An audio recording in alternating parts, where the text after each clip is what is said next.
I have a question for you. How do you know when you're walking in the wrong direction? See, we spend a lot of time trying to choose the right direction, right? We go back and forth. We can't decide. We go over and over and over. And then we pick a direction to go, and inevitably something changes and we become worried. And then as we keep walking, something else happens. We start to close off. We start to become more trepidatious. And soon we realize, wait, I'm headed in the wrong direction. And what are the implications of this process? This cycle that we put ourselves through day in and day out, sometimes multiple times a day. Well, I'm here to tell you, as people who are here seeking resilience, this cycle is what's slowing our growth. And it is slowing us down in business, in our personal lives, and in our careers. Let's look first through the business lens. There was a global study done by Deloitte just last year that revealed that global Fortune 500 companies are currently losing 530,000 working days every year to ineffective decision making. That equates to about $250 million in wasted labor hours annually. That is not resilient. Now let's look at the career path, and this disproportionately affects women. There was a study done last year worldwide, said more women left their jobs in 2023 than in 2022 and 2021 combined. And then the entire workforce as a whole, it's been widely covered that the workforce is pulling back in their engagement and in their intention. Well, studies in 2014 and again in 2023 revealed that less than 40% of those in the global workforce even aspire to be managers. Now, why? Why is that happening? Well, it's because everything is going so fast. We are in the middle of one of the most rapid workforce, economic, technological, and societal evolutions in history. We are being hit with message after message and image after image with things that people want us to think. And frankly, we are afraid. And if you sit for a minute, you'll feel that fear, because that fear is what holds us back. And I'm here to tell you today that as people seeking resilience, what we must be afraid of instead is freezing or retreating, because this is what robs us of our resilience. But how do you do that when everything's changing so fast?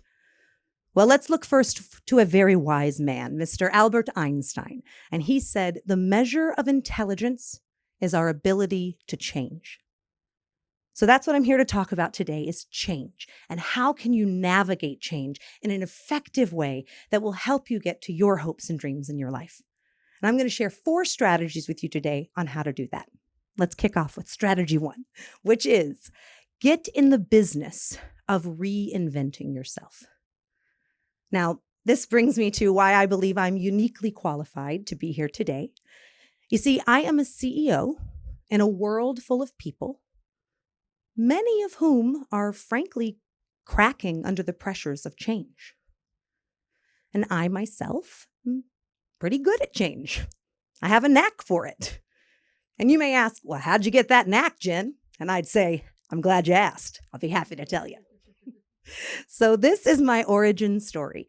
I was born in North Carolina in the United States to a family of musicians. We were called the Musical Michaels. We sang all over the US. We were on television every Christmas with a family Christmas special.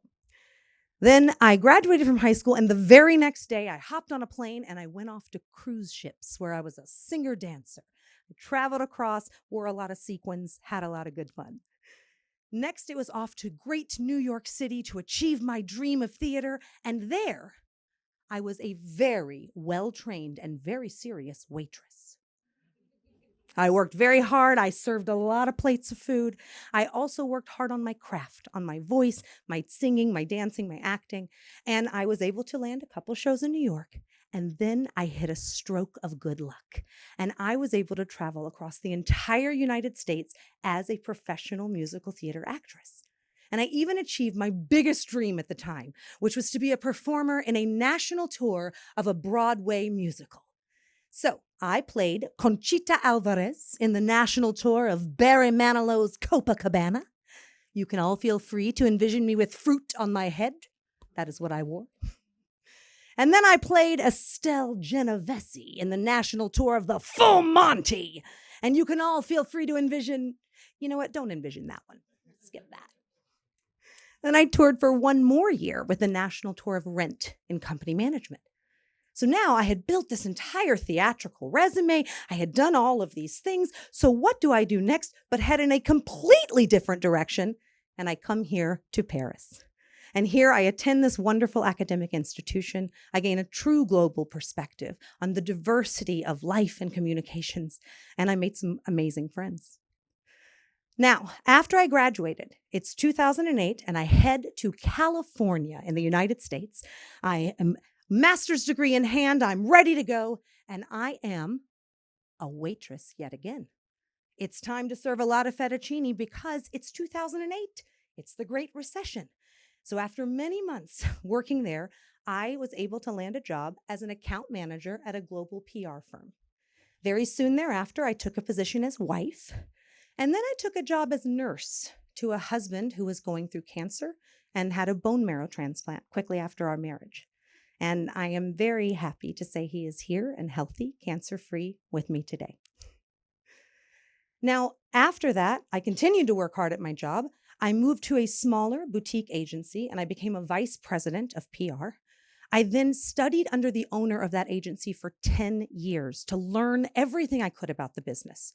In 2018, I acquired that firm. And then through this most recent global pandemic, I led my team through a name change and a brand change that has given us double-digit growth and, much more importantly, a really wonderful culture. Now, that's a lot of change, right? And what can we learn from that? Well, if you look to the screen, all of these red arrows, these are all the places where I went in the wrong direction. And that's according to myself at the time, my parents, my religious leaders, society as a whole. There were many, many times where I was walking in the wrong direction. And yet each one of these experiences added up to who I am today. And so the learning in this is, as you work to be able to reinvent yourself, be sure you are being brave. Be sure you're trying new things, and always keep walking. You have to move forward in order to achieve that resilience. Now, strategy number 2 is learn to let go. So when I got to California, I began walking so confidently in the wrong direction that I almost hurt myself.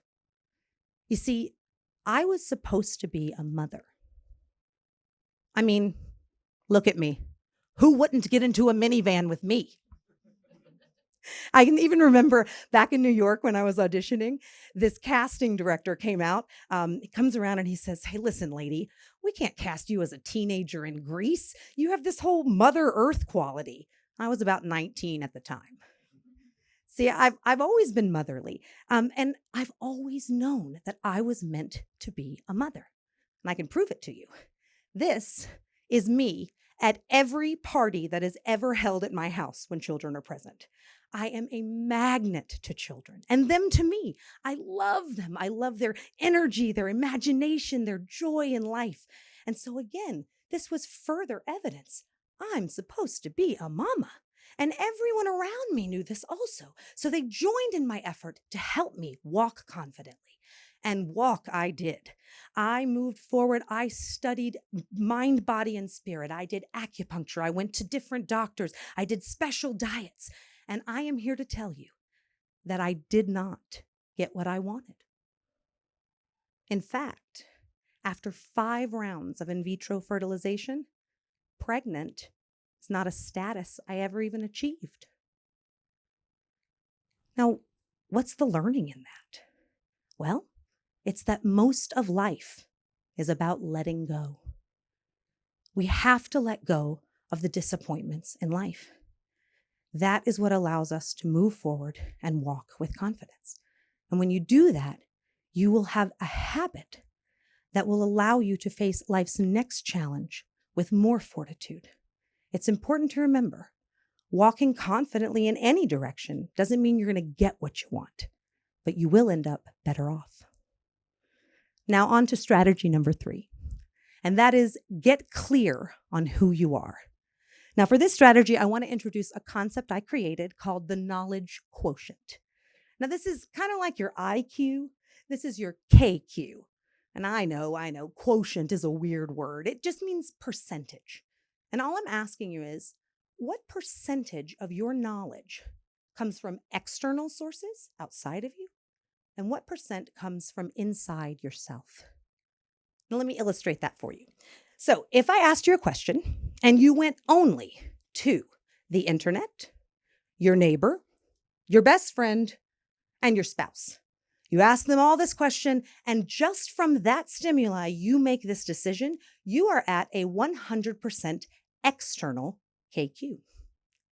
Now, if I ask you the same question and you trust no one and nothing, you go only to what is inside yourself and you trust no external stimuli, you would be at a 100% internal knowledge quotient. Now, neither of these is what we want to strive for. What we need instead is a balance. How do we achieve that? There's a very easy methodology.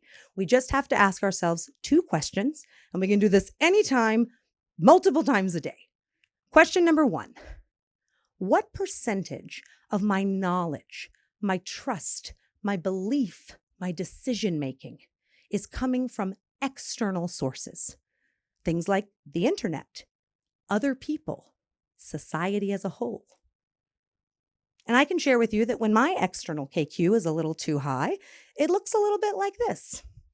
I'm worried. I don't know what to do. What do they want me to do? What should I do? What might I do?